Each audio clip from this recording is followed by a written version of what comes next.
Hello ji, अस्सलाम वालेकुम। Welcome back to my channel. Another day another vlog in my life. कैसे हैं आप सब लोग? उम्मीद करती हूँ सब ठीक ठाक होंगे, मज़े में होंगे। मैं भी अल्हम्दुलिल्लाह बिल्कुल ठीक ठाक मज़े में। तो जनाब, काफ़ी दिनों के बाद आप लोगों के सामने ऐसे बात कर रही हूँ क्योंकि आप तो सब जानते हैं, आप लोग मेरे व्लॉग्स देखते रहे हैं कि मेरे जो जो मेरे साथ प्रॉब्लम था, लाइक जो सर्जरी का, और फिर मैंने रूट कनाल करवाई। फिर उसके बाद पूरा एक हफ्ता पूरे मेरे चेहरे पे स्वेलिंग रही, और उसके बाद फिर सेकंड टाइम मैं दोबारा गई तो उन्होंने दोबारा से फ्रीज किया। आई डोंट नो वो क्या करना चाह रहे थे, लेकिन क्योंकि मुझे काफ़ी ज़्यादा हर्ट हो रहा था तो उन्होंने फिर उस प्रोसेस को कंप्लीट नहीं किया। अभी भी मेरी अपॉइंटमेंट्स बाकी हैं, तो इंशाल्लाह ताला जाऊंगी वापस।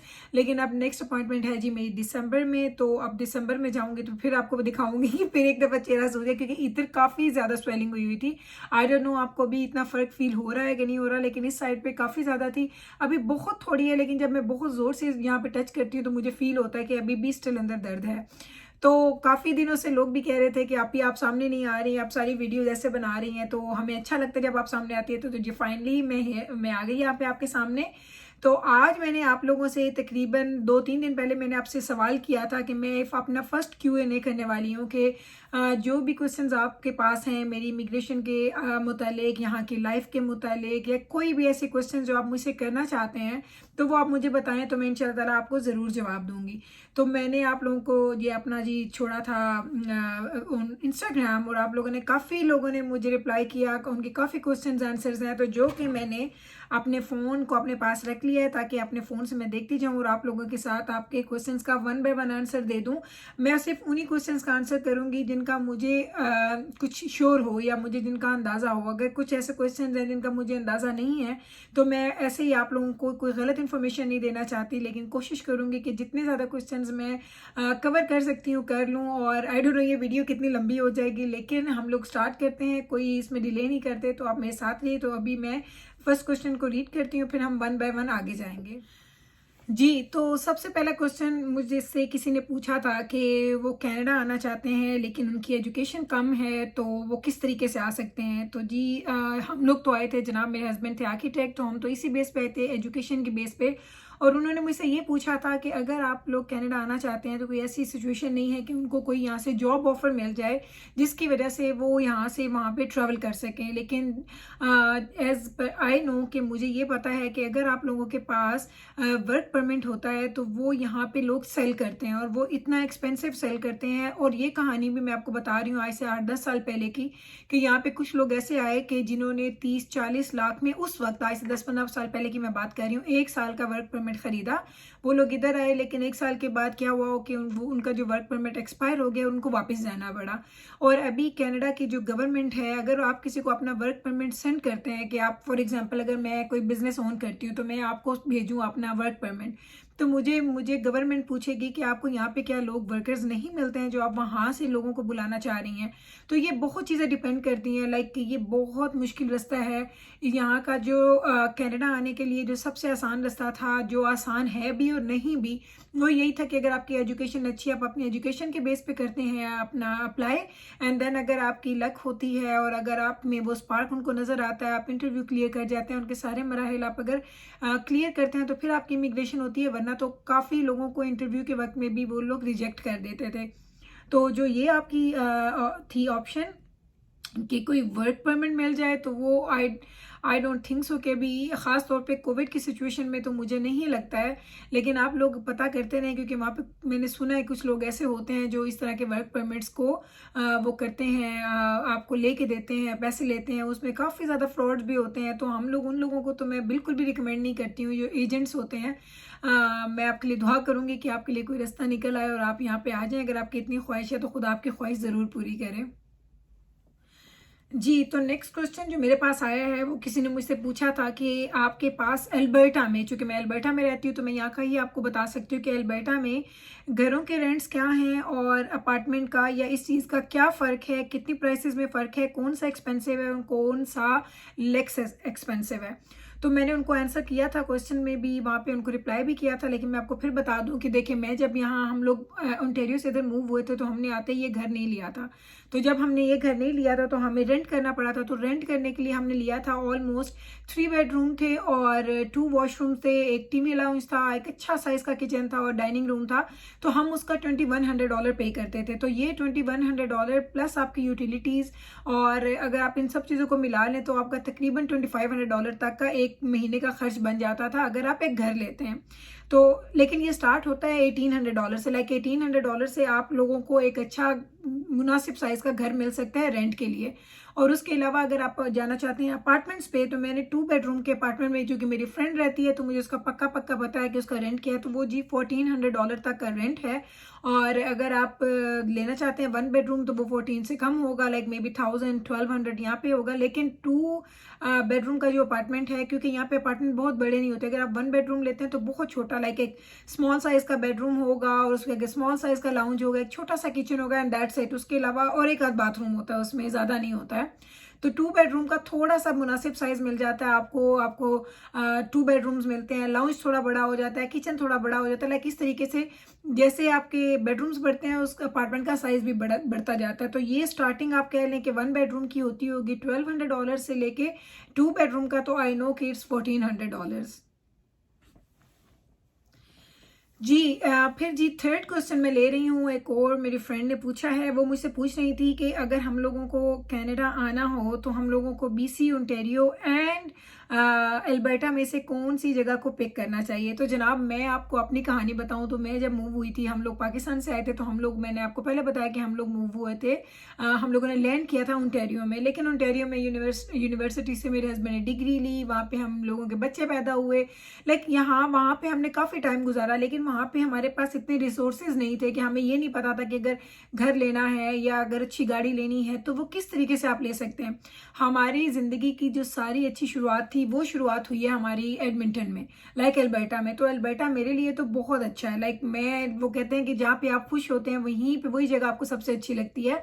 लेकिन अगर आप अल्बर्टा और ओंटारियो की बात करें तो ये एक्सपेंडिचर्स में आई थिंक ऑलमोस्ट सेम होंगे, लेकिन BC is way way way expensive. Like हम लोग चूँकि BC जाते हैं, लाइक समर में, मैं पिछले 3 साल से तो लगातार जा रही हूँ, तो पिछले 3 साल से जो मैं वहाँ पे गई हूँ मुझे बिल्कुल लगता है कि वो काफ़ी एक्सपेंसिव है। वहाँ पे हर चीज़ एक्सपेंसिव है। हाँ, फूड मुझे लगता है कि सेम है, फूड पे मुझे कोई फ़र्क नहीं लगता था। आप रेस्टोरेंट्स जाते हैं या आपको ग्रोसरीज करते हैं, कुछ भी लेते हैं, तो फूड की प्राइसेस सेम थी। लेकिन ओवरऑल लाइक वहाँ पे रेंट्स ज़्यादा हैं, यूटिलिटीज़ ज़्यादा हैं, इंश्योरेंसेस ज़्यादा हैं, तो ये सारी चीज़ें काफ़ी एक्सपेंसिव हैं। और BC में सैलरी का जो आपका पैकेज है, लाइक वो जो आप ओवरऑल देखते हैं वो कम है। अल्बर्टा हाईएस्ट पेड प्रोविंसेस में से आता है कि अल्बर्टा में आपको सबसे ज़्यादा अच्छे पैकेजेस मिलते हैं। तो एट द एंड ये आपकी चॉइस होती है कि आपने किधर जाना है। लेकिन मेरे जो जितनी इन्फॉर्मेशन मुझे थी मैंने आपके साथ शेयर कर दी है जी। तो नेक्स्ट जो क्वेश्चन है वो मेरे पास था कि आप हमें न्यू इमिग्रेंट्स के लिए टोरंटो में अकोमोडेशन का बताएं। तो टोरंटो में एक्चुअली मेरा जो लिंक था वो 6-7 साल पहले टूट चुका है। लेकिन चूंकि मैं वहाँ रह चुकी हूँ तो मैं आपको बताऊंगी, जो मैंने आपको प्राइसेस इधर बताई हैं, जो रिहाइश है, अकोमोडेशन है, वो एक्सपेंसिव है ओंटारियो में देन अल्बर्टा के पास बहुत ही अच्छी प्राइसेस हैं। क्योंकि अगर आप 2 बेडरूम का अपार्टमेंट अगर आप टोरंटो में लेते हैं तो टोरंटो में आई थिंक वो आपको $1500 से लाइक $1500-1600 का मिलेगा। और घर जो है वो तो बहुत ही एक्सपेंसिव है। लाइक घर वहाँ पे आपको रेंट करना आसान नहीं है। तो अगर आप वहाँ पे जाना चाहते हैं तो आपको जो मैंने आपको प्राइसेस बताई थी पहले, उसमें आप $200-300 दोनों चीज़ों में ऐड कर लें, घर के किराए में भी और अपने अपार्टमेंट के रेंट में भी जी। तो नेक्स्ट जो क्वेश्चन मैं आपके साथ शेयर कर रही हूँ, वो किसी ने पूछा था कि how's living in a basement. जी, बेसमेंट की लाइफ मैंने लाइफ में कभी देखी ही नहीं। लाइक जब हम लोग इधर आए थे तो हमारे पास पैसे भी नहीं थे, लेकिन इवन देन मैंने अपने हस्बैंड को बोला था कि मुझे किसी की बेसमेंट में नहीं रहना है। क्योंकि बेसमेंट में आपको पता है, चूंकि वो बेसमेंट है उसकी विंडोज़ नहीं होती, बहुत छोटी छोटी विंडोज़ होती हैं ऊपर टॉप पे, जिसमें आपको सिर्फ लाइट थोड़ी सी मिलती है। वो वैसे मोस्टली वो लॉक भी होती हैं, वो ओपन नहीं होती हैं, जिससे आपको कोई फ्रेश एयर मिलेगी या कुछ। तो बेसमेंट में रहना बहुत मुश्किल है मेरे जैसे बंदे के लिए, जिसको आसमान देखना है, जिसको ताज़ा हवा चाहिए, सनलाइट चाहिए। मैं तो बिल्कुल नहीं रह सकती। हाँ, बेसमेंट आपको काफ़ी चीप मिलती है। फॉर एग्जांपल अगर 2 बेडरूम का आप अपार्टमेंट ले रहे हैं $1400 का, तो बेसमेंट में भी आपको $900 में या 1000 में भी मिल सकती है। So it depends on you कि अगर आपको बेसमेंट बॉदर नहीं करती है, आप कहते हैं कि ठीक है कुछ रहना है, कुछ जगह चाहिए, तो बेसमेंट ठीक है, तो आप आराम से रह सकते हैं। बेसमेंट एक हिसाब से ज़्यादा सेफ होती है अपार्टमेंट से, क्योंकि अपार्टमेंट में आपको एलिवेटर्स लेने पड़ते हैं, आप लोगों काफ़ी लोगों से इंटरेक्शन होता है, आप सेम लॉबी शेयर करते हैं, सेम जगह शेयर करते हैं। लेकिन बेसमेंट में आपके पास मोस्टली आपकी वॉकआउट बेसमेंट होती है, आपका अपना रास्ता होता है आने का जाने का, आप खुद से वहाँ पे रहते हैं। आपको कोई जो आपके इवन जो ओनर होते हैं, जो आपके घर के ऊपर वाले फ्लोर पे रहते हैं, उनके साथ भी आपका इंटरेक्शन नहीं होता, क्योंकि ऑलवेज उसका रास्ता अलग से होता है। तो अच्छी ऑप्शन है, बट उन लोगों के लिए जिनको छोटी विंडोज़ के साथ और फ्रेश एयर और जो सनलाइट के बगैर अगर आप रह सकते हैं, तो ये आपके लिए बहुत ही अच्छी ऑप्शन है। लेकिन मैंने अपनी लाइफ में इसको कभी भी ना एक्सपीरियंस किया है, ना मैंने इसको पिक किया है।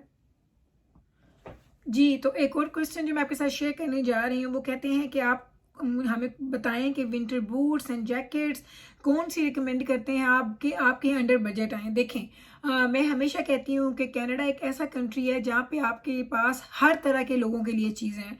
जो लोग बेसिक चीज़ें लेना चाहते हैं उनके लिए बेसिक चीज़ें अवेलेबल हैं, जो मिडिल में रहना चाहते हैं उनके लिए वो चीज़ें अवेलेबल है, जो हाई एंड चीज़ें लेना चाहते हैं उनके लिए वो चीज़ें अवेलेबल हैं। जब हम भी नए आए थे तो हम लोग भी देखते थे कि हमारे पॉकेट पे कोई चीज़ बहुत ज़्यादा भारी ना पड़े और हम लोग आराम से जो चीज़ शॉपिंग करना चाहते हैं हम कर लें।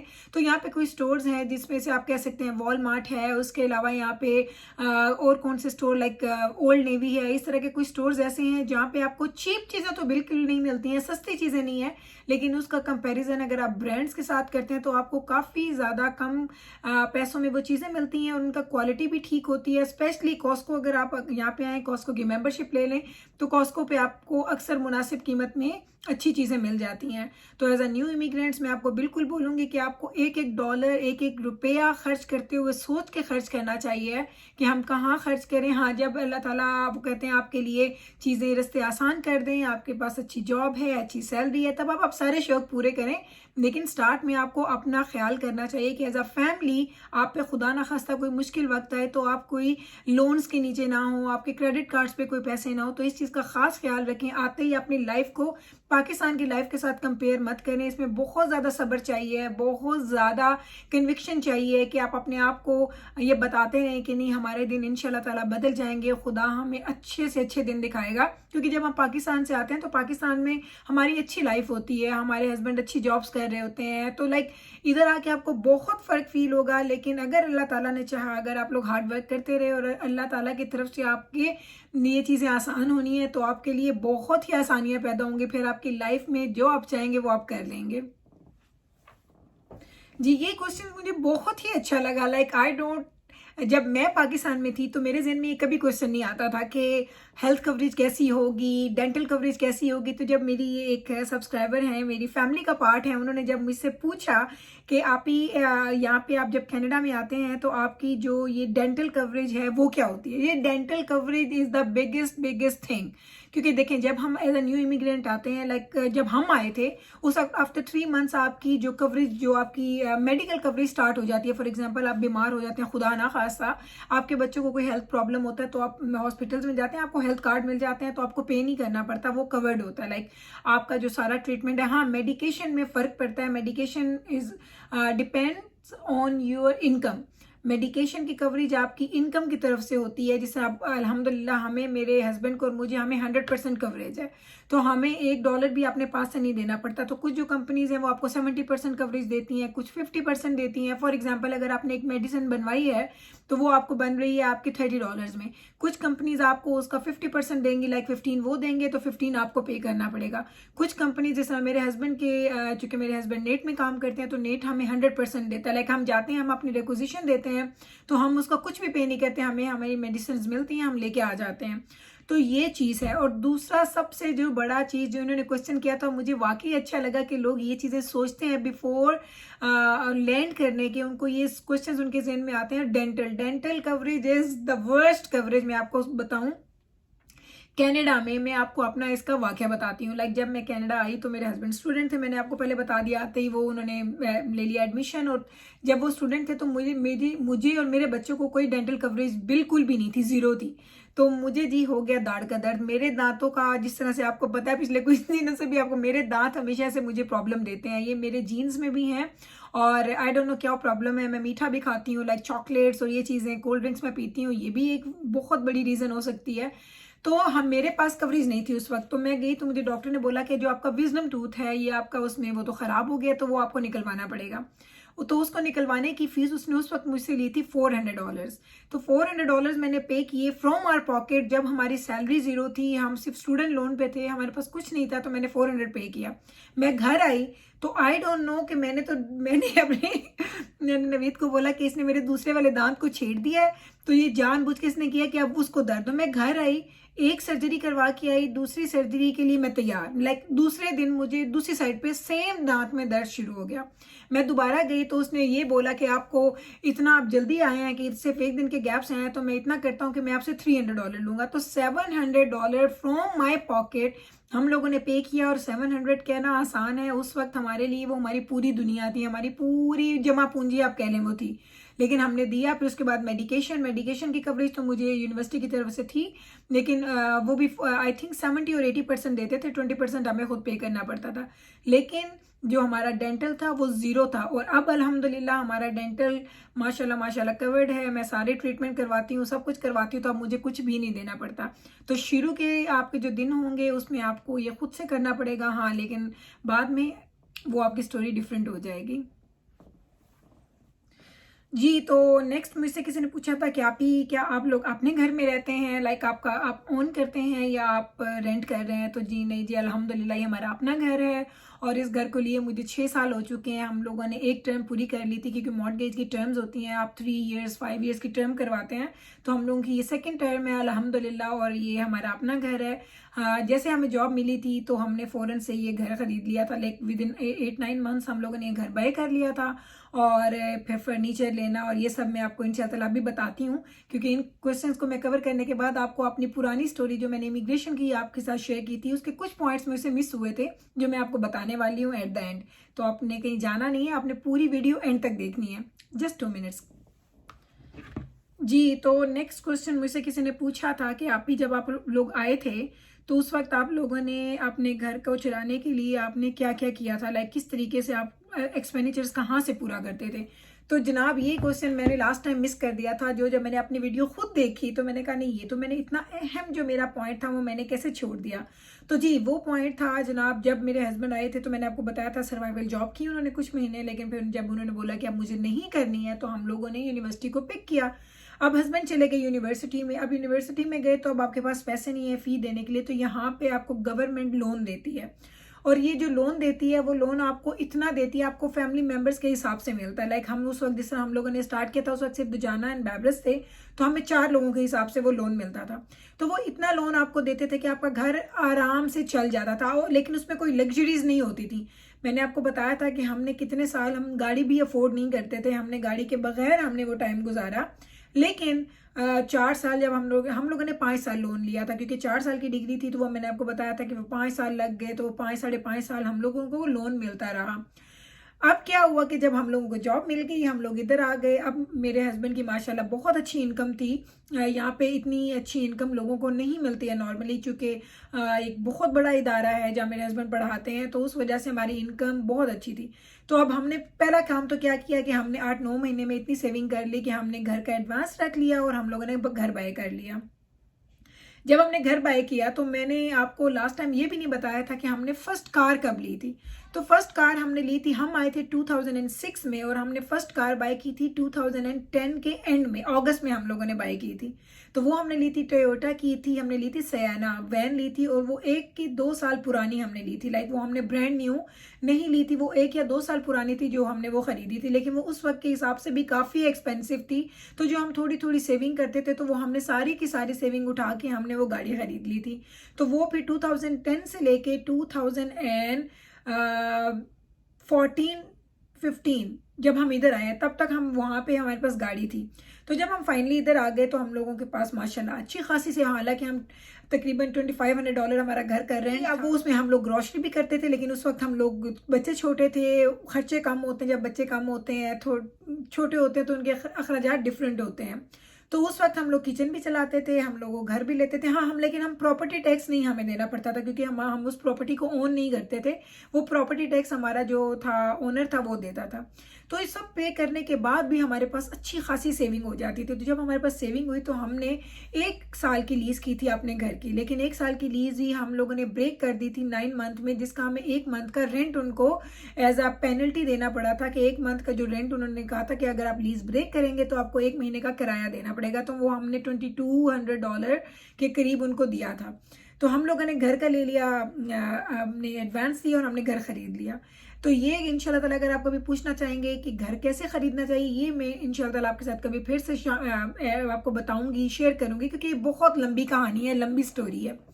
तो फिर हम इस घर में आए। तो हम लोग जैसे आए तो मेरे हस्बैंड ने बोला कि देखो घर भी ले लिया, सब कुछ ले लिया, अभी जो स्टूडेंट लोन है उसकी एक मंथली इंस्टॉलमेंट हो जाती है। जैसे आप जॉब स्टार्ट करते हैं तो ऑटोमेटिकली आपके बैंक अकाउंट से गवर्नमेंट आपका पार्ट लेना शुरू कर देती है, जो आपका लोन होता है।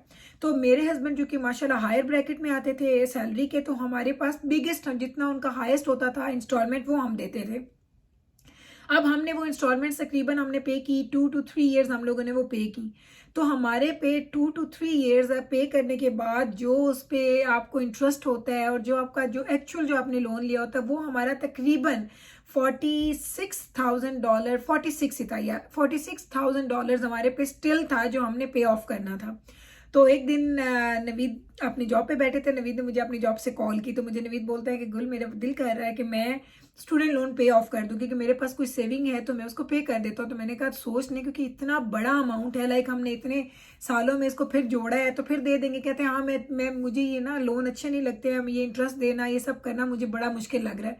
तो इन्होंने वहीं बैठे बैठे, मैं इधर घर में वो वहाँ पे है, और इन्होंने फ़ौरन से वो बैंक टू आपने उनको ट्रांसफ़र करना, तो वो 1 सेकेंड लगा और वो हम लोगों ने पे ऑफ कर दिया। अल्हम्दुलिल्लाह अल्हम्दुलिल्लाह हम लोगों पे अब कोई स्टूडेंट लोन नहीं है। हमने पिछले तकरीबन 2 साल पहले कि 3 साल पहले हमने उसको पे ऑफ कर दिया था। तो अब हम पे वो स्टूडेंट लोन नहीं है। तो स्टूडेंट लोन आपको मिलता है, लेकिन उसकी जब आपको इंस्टॉलमेंट्स देनी पड़ती हैं तो वो बड़ी मुश्किल लगती है, क्योंकि वो अच्छी खासी बड़ी इंस्टॉलमेंट होती है जो आपको मंथली देनी पड़ती है। तो वो भी हमने पे ऑफ कर दिया। फिर हमारे पास पैसे हम लोगों ने जोड़ने स्टार्ट किए, क्योंकि माशाल्लाह इनकम थी तो वो जुड़ रहे थे। ऐसा नहीं होता था कि हम ये फॉर एग्जांपल कि $5 आए तो 5 लगा दिए। अगर 5 आते थे तो कुछ थोड़ा बच जाता था जो हम लोग सेव कर लेते थे। फिर हम लोगों ने अपनी फर्स्ट गाड़ी ली, फर्स्ट जर्मन कार हम लोगों ने बुक करवाई। हम लोगों ने ऑडी, हम लोग गए, हमने ऑडी से कार ली और उनको हमने 30,000 हमने एडवांस पे किया था, क्योंकि वो काफ़ी एक्सपेंसिव थी कार। तो हमने बोला कि इसकी इंस्टॉलमेंट कम करवाने के लिए हम इसको 30,000 दे देते हैं। तो वो 30,000 दिए। तो हमने पहली कार ली थी 2018 में। 2018 में लाइक 2015 में हमने ये घर लिया। 2014 में हम अल्बर्टा आए, 2015 में हमने घर लिया एंड 2017 में आई थिंक हम लोगों ने लोन पे किया। और फिर 2018 में हमारे पहली ब्रांड न्यू जर्मन कार हमने ली थी, ऑडी Q7 2018 हमने ब्रांड न्यू गाड़ी खरीदी। तो वो हमारी ज़िंदगी का हैप्पीएस्ट डे था, क्योंकि मैंने अपनी लाइफ में भी कभी नहीं सोचा था कि मैं इस तरह की गाड़ी, और वो भी अल्हम्दुलिल्लाह इतनी जल्दी हम लोग ले लेंगे कि अल्लाह ताला इतनी जल्दी हम लोगों के लिए वसीले बना देगा। तो वो गाड़ी ली। तो उसके 1 साल के बाद मैं ड्राइव नहीं करती थी। मैंने ड्राइव बहुत लेट करना स्टार्ट किया। मैं ड्राइव नहीं करती थी, तो मैंने ड्राइविंग जो मैंने दिया था, टेस्ट दिया था, वो मैंने दिया था सितंबर में मैंने दिया था टेस्ट। एंड सितंबर के बाद मैंने 1-2 महीने गाड़ी नहीं चलाई, मैंने पास कर दिया। और मैं पास होने के बाद मुझे लाइसेंस मिल गया। तो दिसंबर में मेरी 15th हमारी थी वेडिंग एनिवर्सरी। तो नवीद ने मुझे ब्रांड न्यू मर्सिडीज GLC इन्होंने मुझे गिफ्ट की थी। सरप्राइज गिफ्ट था वो, ये इन्होंने मुझे बिल्कुल नहीं बताया था, क्योंकि मैं नई ड्राइवर थी। मुझे नहीं लगता था कि मुझे इतनी हाई एंड गाड़ी चलानी चाहिए। अगर खुदा ने दिया है तो मैं चाहता हूँ कि तुम्हें भी मैं वैसा ही गिफ्ट करूँ जैसी गाड़ी मैं ड्राइव कर रहा हूँ। तो उन्होंने फिर मुझे 2019 के दिसंबर में उन्होंने मुझे वो गाड़ी गिफ्ट की। फिर आपने थर्ड गाड़ी तो आपने देखी। फिर वो 2018 वाली गाड़ी मेरे हस्बैंड अभी चला ही रहे थे, अभी सिर्फ 2 साल हुए थे हमें लिए हुए। तो इनको पसंद आ गई ये BMW की X7, क्योंकि नया मॉडल आया था। पहले BMW में 7 सीट्स नहीं होती थी, तो उसमें वो 7 सीट्स आ गई, तो वो भी हम लोगों ने उसको ट्रेड इन कर दिया, वो हमने सेल कर दी और हमने ये गाड़ी ख़रीद ली। तो अल्लाह ताला ने बहुत ज़्यादा दिया, लाइक इतना दिया, अल्हम्दुलिल्लाह अल्हम्दुलिल्लाह। मैं तो अल्लाह का बड़ा शुक्र अदा करती हूँ कि अल्लाह ने बहुत ज़्यादा दिया, जितने की मैंने कभी खुदा से दुआ भी नहीं मांगी थी और खुदा से कभी मैंने सोचा भी नहीं था कि खुदा इतना हमें नवाज देगा। तो इस तरीके से हमने लाइफ स्टार्ट की, घर भी ले लिया माशाल्लाह। अभी कोई चीज़ ख़रीदनी होती है तो सोचना नहीं पड़ता है, लाइक। और जो हमारे इर्द गिर्द कुछ लोग हैं जो पाकिस्तान में लोग हैं, उनको जितना हो सकता है, उनको अगर कोई ज़रूरत होती है तो उनके भी काम आ जाते हैं, अपनी फैमिली को भी सपोर्ट कर लेते हैं। तो इस तरीके से हमारी लाइफ चेंज हो गई। तो ये सारी चीज़ें मुझे आपको बतानी थी जो लेफ़्ट ओवर थी, और मैंने यही सोचा कि अगर मैंने कुछ बताना है तो मैं आपसे भी क्वेश्चंस पूछती हूँ। जो क्वेश्चंस आप पूछेंगे मैं उसका आंसर आपको दे दूँगी। तो उम्मीद करती हूँ कि ये सारे के सारे क्वेश्चंस हैं उसने आपको हेल्प किया होगा। जी, तो उम्मीद करती हूँ कि आज की ये सारी वीडियो, इसके सारे क्वेश्चंस आंसर्स आपको थोड़ी सी हेल्प करेंगे, या आपकी कोई, अगर आपके ज़हन में कोई क्वेश्चंस है तो वो उनको क्लियर कर देंगे। उम्मीद करती हूँ कि आप लोगों को ये वीडियो अच्छी लगी होगी। अगर अच्छी लगे तो प्लीज़ इसको लाइक कीजिएगा, शेयर करें अपने फ्रेंड्स के साथ, एंड मेरे चैनल को सब्सक्राइब करना मत भूलिएगा। एंड अगर आपका कोई भी और क्वेश्चन है तो आप मुझे फॉलो करें at Instagram, it's Gul's life in Canada. आप वहाँ पे मुझे कोई भी मैसेज करते हैं तो वो मुझे फ़ौरन से मिलता है और मैं पूरी कोशिश करती हूँ कि मैं आपको उसका रिप्लाई करूँ। आज तक के लिए बस यही क्वेश्चंस, यही आंसर्स और यही मेरी सारी बातें। इंशाल्लाह ताला नेक्स्ट वीडियो में मिलेंगे और बातों के साथ। आपके अगर और क्वेश्चंस हैं तो उनको भी आंसर करूँगी। तब तक मैं लेती हूँ आपसे इजाज़त, मिलूंगी कल आपसे सेम टाइम पे सेम चैनल पे इंशाल्लाह ताला एक नई वीडियो के साथ। रखें अपना ख्याल, मुझे रखें अपनी दुआओं में याद। टेक केयर जी, अल्लाह हाफिज़।